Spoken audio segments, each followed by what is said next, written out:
میرا نام سہیل مقبول ہے، پنجاب یونیورسٹی سے تعلق ہے میرا سوال یہ ہے کہ جو آج کا الیکٹرانکس کا کاروبار ہے، نقد اور آسان قسطوں پہ جو کاروبار ہو رہا ہے، یہ اسلامک پوائنٹ آف ویو سے جائز ہے یا نہیں جائز ہے؟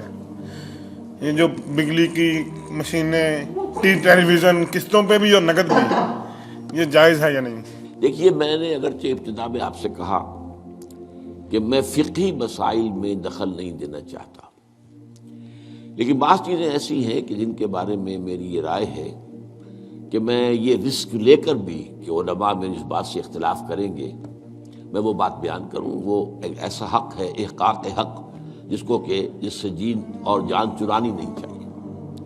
میرے نزدیک یہ معاملہ کہ یہ گلاس اگر آپ نقد خریدتے ہیں تو 10 روپے کا ہے، اور 1 مہینے کے بعد اگر آپ پیسے دیں گے تو پھر 11 روپے ہیں، میرے نزدیک یہ سودی معاملہ ہے،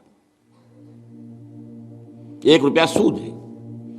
یہ ایسے ہی ہے کہ آپ نے کسی کو 10 روپے قرض دیے اور 1 مہینے کی مدت کے حوالے سے 1 روپیہ بڑھ گیا، سود اور کس کو کہتے ہیں؟ لیکن بدقسمتی سے فقہ حنفی کی روح سے یہ جائز ہے، لہذا علماء کا فتویٰ موجود ہے نو کے لیے۔ اب سود کو کس طرح کیا گیا ہے؟ سرکموینٹ کرنا جو ہے سود کو۔ آپ ایک کار خریدنا چاہتے ہیں، آپ کے پاس پیسہ نہیں ہے، آپ 10 لاکھ روپیہ بینک سے لیتے ہیں، بینک اپنا جو ہے آپ کو 10 15 20% کے اوپر قرض دے دیتا ہے۔ اس کے بجائے ایک راستہ اختیار کیا، ہم آپ کو کار خرید دیتے ہیں، آپ ہمیں 10 سال کی قسطوں میں پیسے دے دیجیے، وہ اپنے 10 سال کا سود کیلکولیٹ کر کے اس پہ ڈال دیتے ہیں، وہ آپ کو دینا پڑ گیا۔ تو یہ صرف ایسے ہی ہے کہ ناک کو سیدھا پکڑ لیا جائے، یا یہ کہ پھرا کر ہاتھ جو ہے گردن سے، میرا تو ہاتھ نہیں پہنچتا، لیکن یہ کہ بہرحال جن کے پہنچ جاتے ہیں ہاتھ، وہ اس کو جائز کیے بیٹھے۔ تو میرے نزدیک اصل میں یہ آپ کے سامنے ایک بڑی یعنی دین کی حکمت اور فلسفے کے اعتبار سے بہت اہم بات ہے جو اب کہنے چلا ہوں۔ دیکھیے، آپ کو معلوم ہے کہ حق و باطل کے درمیان کشاکش اور کشمکش اور جنگ یہ تو اول روز سے ہے، ستیزہ کار رہا ہے ازل سے تا امروز، چراغ مصطفی سے شرار بولہوی۔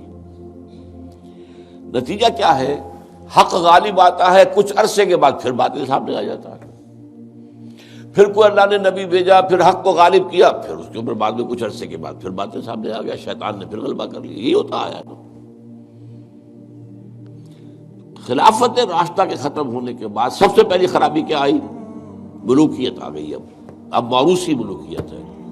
ملوکیت کیا ہے؟ جس کی لاٹھی اس کا بھینس، جس کے پاس طاقت ہے وہ آئے اور حکومت کے اوپر قابض ہو جائے۔ اب کہلاتے خلفاء تھے، وہ خلفاء تو نہیں تھے، بادشاہ تھے۔ وہ بنو امیہ کے ہوں، بنو عباس کے ہوں یا ترک ہوں، یہ بادشاہ تھے، کہتے تھے خلفاء اپنے آپ کو۔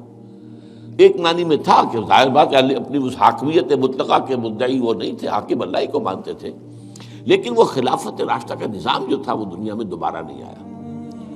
اس ملوکیت میں آ کر ظاہر بات ہے دین میں جو فساد برپا کیا ہے، وہ نماز روزے میں کوئی فساد پیدا کرنے کی انہیں ضرورت ہی نہیں تھی، پڑھے جاؤ بھائی نماز، ٹھیک طریقے سے پڑھے جاؤ۔ لیکن ان کو مالی معاملات کے اندر ملوکیت کا معاملہ جو ہے وہ تو اس کے ساتھ باپ ہوتا ہے۔ سب سے پہلی خرابی یہ پیدا ہوئی کہ جاگیرداری، اسلام میں کوئی جاگیرداری نہیں ہے۔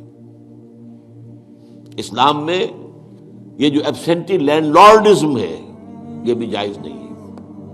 امام ابو حنیفہ کے نزدیک حرام، امام مالک کے نزدیک حرام، امام شافعی کے نزدیک حرام۔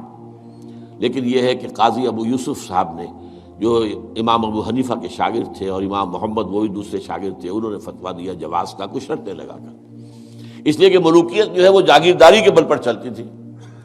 5,000 منصبدار، 20,000 منصبدار، 30,000 منصبدار، 50,000 منصبدار، اور اس کے اوپر بادشاہ تھے۔ ظاہر بات ہے کہ اس میں تو اس کی ضرورت تھی کہ لوگ جو ہے کاشت کریں دوسرے کے لیے۔ اور اسی طریقے سے نقد کے اندر یہ رقم کے اندر اضافہ کر کے اور بیک ڈور سے سود داخل ہو گیا ہے۔ لیکن ایک زمانے میں ہمارے ہاں جب کہ سپریم کورٹ تک معاملہ پہنچ گیا تھا سود کا، تو میں نے اس معاملے میں ایک بہتری کا پہلو دیکھا تھا کہ چلیے کم سے کم ایک سود اسی درجے تک تو آئے گا نا کہ 1 مہینے کے بعد پیسے دو گے تو 11، اگر 2 مہینے ہو گئے تو وہ 12 نہیں ہوں گے، 11 ہی رہیں گے۔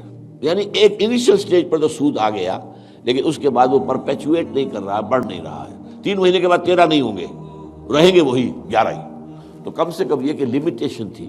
اب یہاں قسطوں نے اس لمیٹیشن کو بھی ختم کر دیا. آپ 20 سال کی قسطیں بنا دیجئے. مارگیج ہاؤسز کا جو دنیا کے اندر چل رہا ہے 20 سال کا، 30 سال کا مارگیج ہوتا ہے. وہ گویا کہ پھر سود کو انہوں نے اپنا پورا حصہ جو ہے کاؤنٹ کر کے اس میں ملا کے اور اس کی قیمت رکھ دیتے. میرے نزدیک یہ چیزیں حرام ہیں، اور میں ڈنکے کی چوٹ کہتا ہوں کہ حرام ہیں. لیکن چونکہ علماء کے فتوے موجود ہیں تو لہذا میں کیا کروں گا، جو بھی کر رہے ہیں اب ان کی طرف سے جواب دہی اللہ کے ہاں پھر علماء ہی کو کرنی پڑے گی. دین کی بات پھیلانا صدقہ جاریہ ہے. ثواب کی نیت سے ویڈیو کو شیئر ضرور کیجیے. جزاک اللہ.